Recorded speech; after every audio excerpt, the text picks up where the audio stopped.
Hello, everybody, and welcome back to episode 34 now. Good Lord, we flying through. Let's head phone up. It never hurts. Look at that level of preparedness I'm always rocking for you fine folks. How's it going? It's been a couple weeks. I took a small break there just to fight technical demons, basically is what it felt like. For those that have been watching the Song in a Day live streams, they got really messed up for a little while. We had all kinds of audio issues, which is really not what you want when you are writing music and doing an audio-based production live stream. So it's all sorted now, as far as I know. And hey, if you haven't noticed yet, we've added a few more magic elements to the podcast in the break. This is my old Ibanez RG that for maybe the foreseeable future will be the main guitar, because this is a pretty cool effect, right? Shout out to the Danny Brown Show. The Danny Brown Show on YMH there for their green screen effects, and that's all I'll say. It's a great inspiration, all those podcasts. I've been consuming so many podcasts this past 2 weeks or so. I've been just driving around listening to them, and I've always been watching podcasts. That's how I got into it around the pandemic-ish, when we all got into podcasts. But I totally forgot that it's mostly an audio format. So I'm hoping to get back around to releasing this one on the audio platforms. Because, hey, wouldn't that be nice? I just want to make sure the audio's good, too, here. The levels are good, right? I always get that level of straight-up paranoia when I'm watching all the meters. Anyways, we should fly into comments and stuff. It's literally been weeks since this, so... And I have a lot of news. I released an album, for God's sakes, and even more. So, let's just scroll back to episode whatever it was last... What are some comments on episode 33? Oh, the Song in a Day... Oh, people started to really find the Song in a Day stuff again recently. They've been catching on since I've been doing them, so... This Tuesday, I believe there is another scheduled power outage. But actually, let me just double check on that one. I think the Song in a Day got interrupted last week because there was a power outage at my home. Scheduled, which was even more frustrating. I think there is not one this Tuesday. So that will be when we have... Or no, you know what? I'm just going to say screw it. We're doing it tomorrow. Tomorrow's the Song in a Day live stream. We'll get it out of the way. I have an audition. I'll tell you about that. I can't do the Song in a Day live stream. Isn't this a great podcast, watching somebody figure out their schedule? I can't do the Song in a Day live stream for you because I got a gig, audition at least, to perform in a tribute band. So I have to learn a bunch of songs for that thing, and it is smack dab when I would be streaming. So, nothing... this week maybe, or maybe I'll do one on Wednesday or Thursday just late. But we will get back into the every Tuesday schedule of that, because schedules are the way that you make it happen, right? And it's not like I can just film it ahead of time.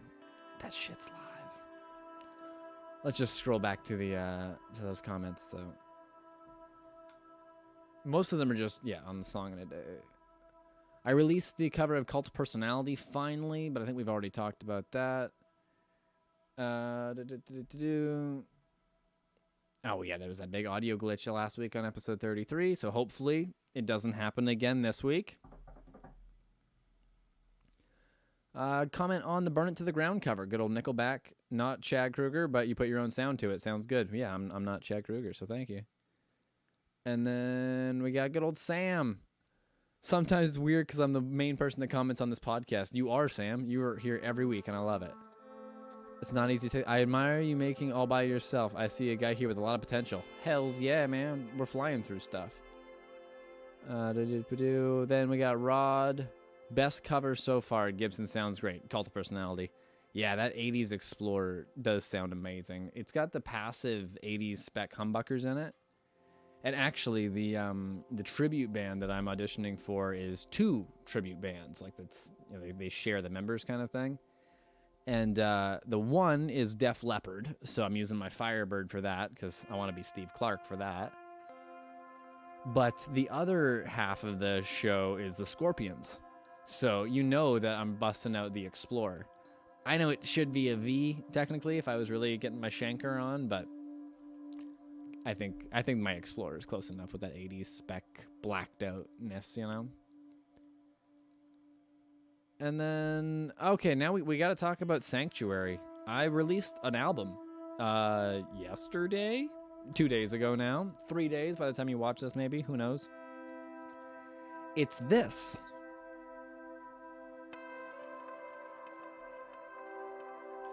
Ambient guitar. But without this guy blabbing on it. So if that sounds like your kind of thing, go check it out. It's called Sanctuary. It's just under Rick Chappell on Spotify and Apple Music and all those things. And if you go to my website, it's linked everywhere. It's easy to find these things if you try, right? But yeah, I guess we'll talk about it a little bit. I recorded it from kind of February to March, I want to say. Had it finished up in March and then got it out of here by May. And it's improv. So there's not a song on it I think you're going to like. Like, there's nothing to sing along to. There's no vocals at all. And it's one track of guitar the whole time. That said, it doesn't sound like one track of guitar, I don't think, because of the amount of wild delay.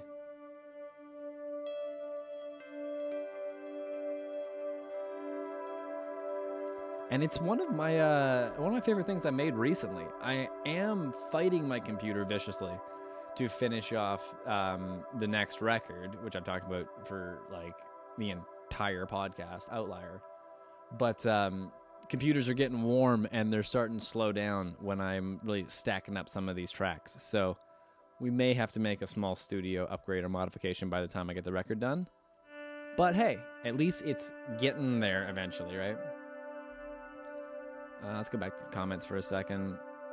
I am going to show you some more of the Song of the Days, because since I haven't done the podcast in a few weeks, usually in the podcast I take it as a chance to catch up on some of the updates I made to those songs. There are tons of comments actually here, way more than normal, but I'm scrolling by them this week because they're not podcast related. So maybe in the future we'll just read podcast comments on the podcast here. Keep it super interactive. Yeah, I released a bunch of covers of the Def Leppard stuff. This is just an advertisement for my own YouTube channel at this point, really. Let's get off of these comments. This is a bad opening. On to the next. I'll just hit play on one of these tunes. This is the song today from a couple weeks ago. Right now, I think it's labeled Needed It, but I don't think that's a very good name. Also, you can tell that once I am focusing on something else, I can slow down a little bit. But I gotta try to keep the audio in check. This one was frustrating because of all the technical glitches we've been having. Like I said, the past couple weeks have been just like cameras, lights, and shenanigan. So with this one, I set up to do the Song Today live stream. We got the cameras rolling, we got everything plugged in and ready to go. And then the electric guitar just didn't work. So here, let me get the ambient guitar there. But all of a sudden, I had to do the Song Today live stream, which is where I sit down and write an entire song in front of your eyes. But I didn't have a guitar anymore, so I just used an acoustic, which may not sound crazy, because you can write songs on acoustic guitars. But it was a big wrench thrown into the works, because that's just not the type of music I wasn't ready to make that. I wanted to make something really heavy, actually. I try to go into the Song in a Days with no like idea. Like I don't have a riff or a chorus or a whatever. I write it in front of you. But that said, I knew I wanted to like play electric guitar and make a heavy song with drums and stuff. And then I didn't have electric guitar, and that was just such a left swing. And then we had technical glitches. And then. So, if anything, I mean, I guess this one's a sign of, or not a sign of, a testament to perseverance. Because we did get the bass and a little bit of drums in here eventually, you know. And listening back to it, there's parts of it I like and parts of it I don't, which is always how it goes, obviously. But, yeah, the chorus is okay, I think. The drums are not. Basically, the reason one of the reasons I'm going to blame is with all the technical glitches that were going on while I was making it, I just couldn't focus on making it. You know what I mean? Like I was like constantly closing the one program and turning off the stream and checking it on my phone to see if it was working again. And it was just a stressful, chaotic time. So eventually it was time to put drums on it, and I was just like, da da da da da da da da, as you'll hear right here.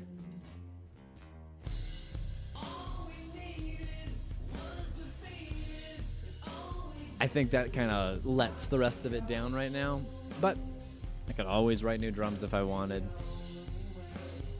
And I didn't even do a bridge as far as I know. I don't remember this song, which is not a great sign ever, really.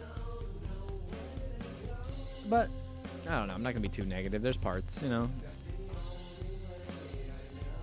But there's no bridge, there's no outro. It's just like, in and out. And then there's one that's a little different. I got to use electric guitars the next week. I still had a host of the other problems, like the just the audio glitches and all that stuff I talked about. But I did get questions about this song and if I was going to show you guys the rest of it. So here you go. I've only updated it a little bit. There's some more synths on it now. It's heavy. That's for sure. And again, there's parts. I don't love the verses on bass, maybe, if I'm being really picky. That riff is neat. Even though it shouldn't be... Alright, I'll sing what it is. Right now it's... Da-na-na-na. It should be... Da-na-na. Ba-na-na. 3 hits, not 4. But sometimes you have to record the entire thing before you realize that would be cooler. So, again, I could go back and do all this, or maybe we'll just write a whole new song on Thursday and it'll be way better than all of them. I don't know what the end goal is for all the Song in a Day songs yet. Some of them have ended up on my next album, and some of them will inevitably end up on future albums. But I may just do a Song in a Day album, you know, at the end of the year as a compilation, you know, of no way I'd release all of them. But just the ones that are, you know, good, or I've polished a little better, or release worthy. For example, that last one, not in that state, not unless I did way more. And this one, maybe this one currently would be at bonus level, but not included. So far, the front runner in my head is like maybe we just pick my favorite 10 at the end of the year, and I spend a couple weeks polishing them up and put that out. Who knows? I need to finish Outlier first, because my computer will thank me to get all that off of it finally. I like this riff. Mostly, I think the like the whole vibe of it actually works pretty well here when the vocal comes in. It kind of moves the timing around a little bit, and then the vocal brings it back to like.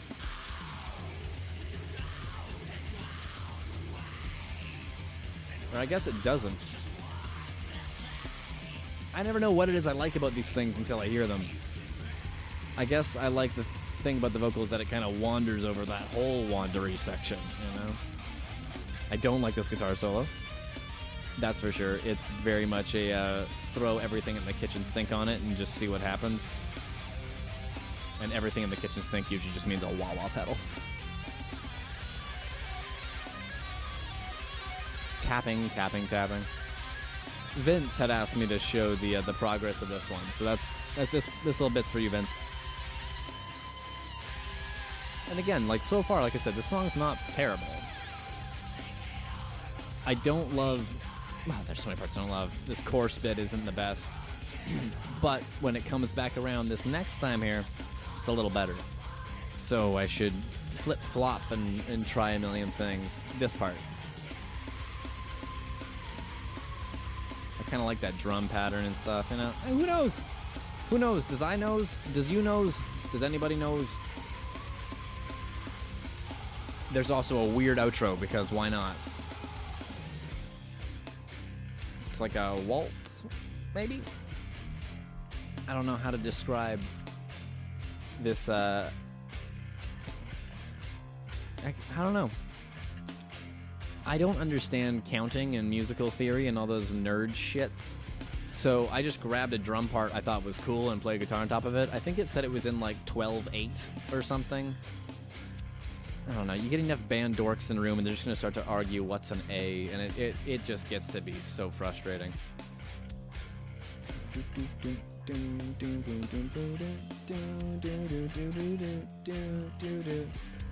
This part might be a bar or two too long, you know? Bum bum. Are cool songs cool? What do you think? Out of those two, I think that song was called Fall Apart. The last one was called Needed It. I think Fall Apart, the heavier one, is the far, far better song out of those two pieces. But hey, if you don't like metal, you probably like the other one more. What else are we flying through here? I'm only 15 minutes in, man. I've been motor-mouthed, just excited to catch up on podcasting, I guess, eh?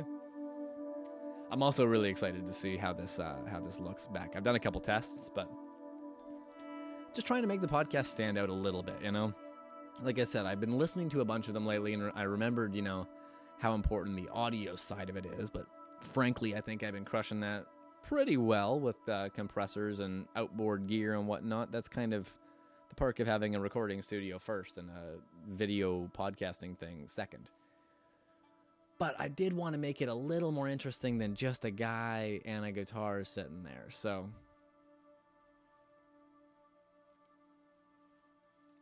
I also saw a guy on Facebook try something like it, and I was like, I think I could do better than that. And who knows if I did. Yet. We'll find out.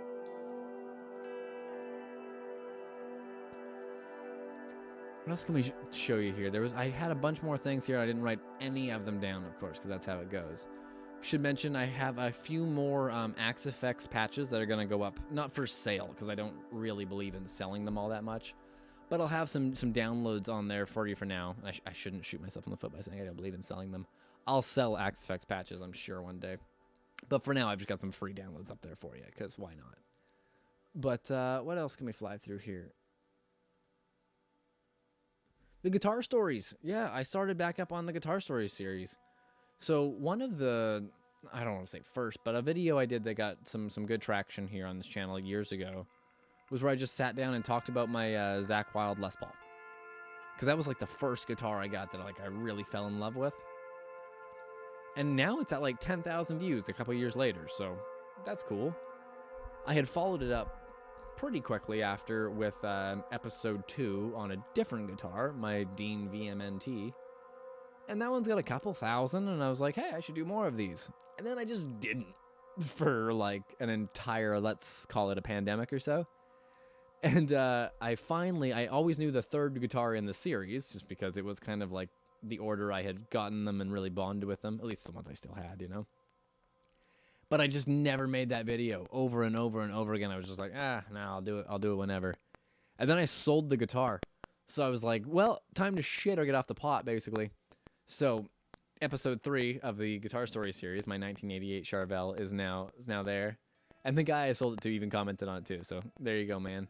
I hope you love that thing. It was so good. Even when I was doing that last test, I was like, That's how it goes sometimes, man. I had been thinking about selling it for like a couple years. So at that point, like I say in the video, if you're thinking about selling something for that long, and then during that time I wasn't using it, I was just thinking about selling it.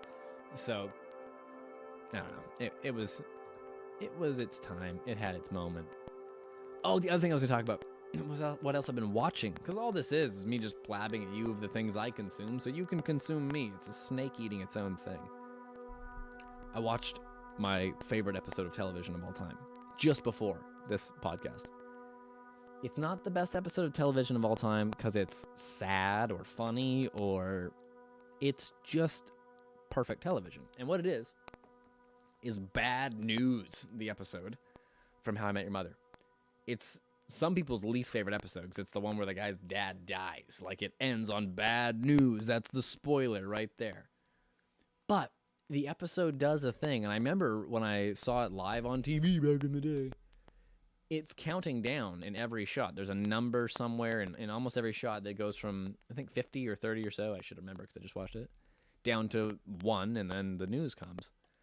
And I remember watching it on TV, and you don't notice, obviously, at first. You won't notice the first number if you weren't looking for it. But sometime, 5 minutes in, 4 minutes in, you're like, hey, didn't I just see a 16, and now there's a 15, and now there's a 14? Like, you can't help it. I think at one point there's like a little string of them on the screen. So everybody you'll notice by the time you've hit, 10 or whatever it may be. And then this was, even though I was watching it live on TV, because I'm that old, I am not so old that I couldn't rewatch it immediately because I had that shit on TPR or DVR, TV, video. I don't even know what we called it back then. Nowadays, it's just Netflix. But I rewound it and watched it a million times. I used to watch that show, when it was on, and then I watched it again that night, and then maybe even in the morning before school again. That's how much I loved How I Met Your Mother back in the day. And when there was, that was like prime good seasons too, you know what I mean? And yeah, it's just the way they incorporate the countdown is cool. That's just a novelty sort of thing that they were able to pull off in some creative ways. There's a 6 that turns into a 9 and things like that are clever. But also to do the gut punch that they do at the end of it so well, like the way Allison Hannigan Lily conveys the news to him. I've heard that sentence verbatim said to me, and it sounded just like that. So she crushed that, and it was more believable than some people. But anyways, after How I Met Your Mother, I've been watching a shit ton of Arrested Development, which is hilarious. I've seen that show a couple times, and I always forget that Arrested Development is just Archer before there was Archer. Like, almost every voice actor aside from Archer is in it. From, Mallory to... I forget all the characters' names in Archer that aren't just Archer. Pam, Cheryl... Pam may not be on there. But Cheryl, Charlene. She's on there. It's just a great show. There's always money in the banana stand, too, so, I'm not going to lie. I want to cut this podcast so early today just to see if my effect has worked. I don't want to talk shit about it too much because if this guitar doesn't look like magic, that's fine. Maybe it just looks like a color. But if it looks like magic, I think we've pulled off a look for the podcast maybe for a little while. And I told myself I wasn't going to spend the first couple episodes of the new look just talking about the new look, because that's the kind of shit nobody cares about. But, hey, that's what happens when you're that excited about something. So I did this. I'll spoil it all for you right now. If you've made it 20 minutes in, here's why the fretboard is floating in outer space maybe, or whatever effect we go with.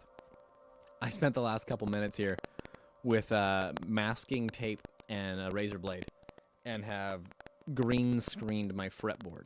So, yeah. I don't know how it's going to look exactly just yet. But for now, in my head, it's pretty good. And the fact that the guitar is still playable, I'm not noticing any wild buzzes or whatnot.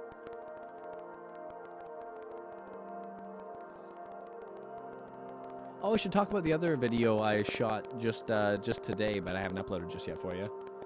I did just a quick how to restring kind of video that we've all done a million times, but I didn't make it just like, here's how you restring your electric guitar. I did a guitar that's really hard of mine, and one that I needed help with when I got it. Not a Floyd Rose, not a floating trem, not a Stratocaster or anything. I did the Gibson Firebird with those like weird Steinberger locking tuner banjo things. Because once you know how they work, they're so simple. There's like 2 screws. But if you don't know which screw does what, it can be just a nightmare situation to... I remember when I first got the guitar, I was like, I wish somebody would make a video with this. So hey, be the change. What else can we talk about this week? We're doing pretty good for time, so we don't have to rush through anything just yet. Do I have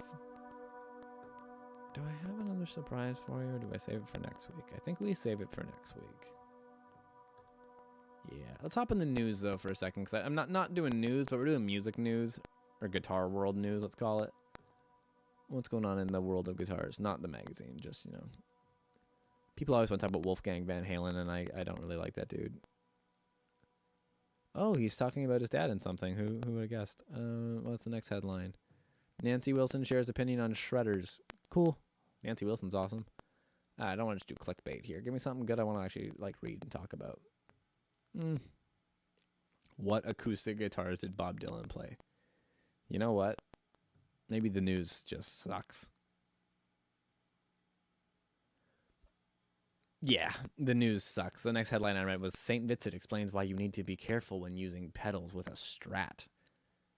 Dude, anytime anybody tells you gotta be careful with like a piece of musical gear, aside from like, hey, don't throw that off a cliff, fuck off. Like, plug your bass into the thing, break something, I don't know, learn, for God's sakes. That's the worst thing that could happen, right? That's why we took a razor blade to this thing just not 1 hour ago. And I really hope it works. Can you imagine if I'm just like, do the thing, come on, don't be lazy, and then my big idea fails? Wouldn't be the first time, folks. Would not be the first. What's been on my music listening, though? Because it hasn't just been podcasts. I'm doing a bunch of Paramore. I don't know what spurred that on, but I do love Paramore. My recently added is currently occupied by my own album, like a dork. But hey, there's another plug. Go check out Sanctuary. It is currently called Sanctuary 1, basically, because there will be many more of them. Oh, and then the other album that I have randomly fallen in love with. There was a period where I was doing like an album of the week here on this show. We've tried all kinds of segments. This is certainly not album of the week, but it's an album I've been listening to for the past month, and it's not a surprise to many to call it a good album. But Wildflowers, Tom Petty. We all know You Don't Know How It Feels, or, the big hit. Hello. But I don't think I'd ever heard the title track, Wildflowers. And when you hear about people talking about how it sounds so laid back and so easy and just so chill, but it's so perfect and so actually kind of hyper-produced in its own way. Listen to the very opening of the song Wildflowers. Like, just, Kevin. Well, I guess this is her show now. Really? She might be hungry? I don't know. She's such a princess. Get out. Bear. Come on. Cats, man. What I was trying to say was just the intro guitar on the intro song Wildflowers. Gonna sound like that record because it's not one guitar. They're layered and they're played so tightly. It has the illusion of simplicity, but when you hear how that guitar is mic'd and mixed, it's not even a guitar anymore. It's amazingly done, and I haven't nerded out like that on a production that's not like bombastic, over the top choirs, orchestra on top of, let's call it Devin Townsend-esque metal, in a long time. So it's cool to hear something like that. And then the other thing I was checking out with that is it's in Dolby Atmos. I'm still not rocking a Atmos-equipped room by any means, but I have AirPods and things that are supposed to convey it. And now I'm not sold. So don't get me wrong, I'm not shit-talking the production of the mix of this album at all. But the sheer Atmos binaural headphone thing, I am a little cautious of now. Only because I was listening to this and like doing some chores around the house, cleaning up a bit. And every time I would like look to the left, the vocal would go to my right. It no longer puts the music right there in your head.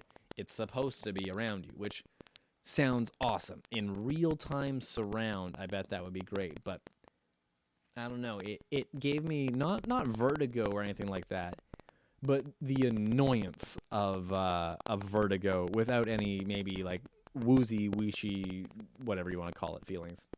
Weeshy?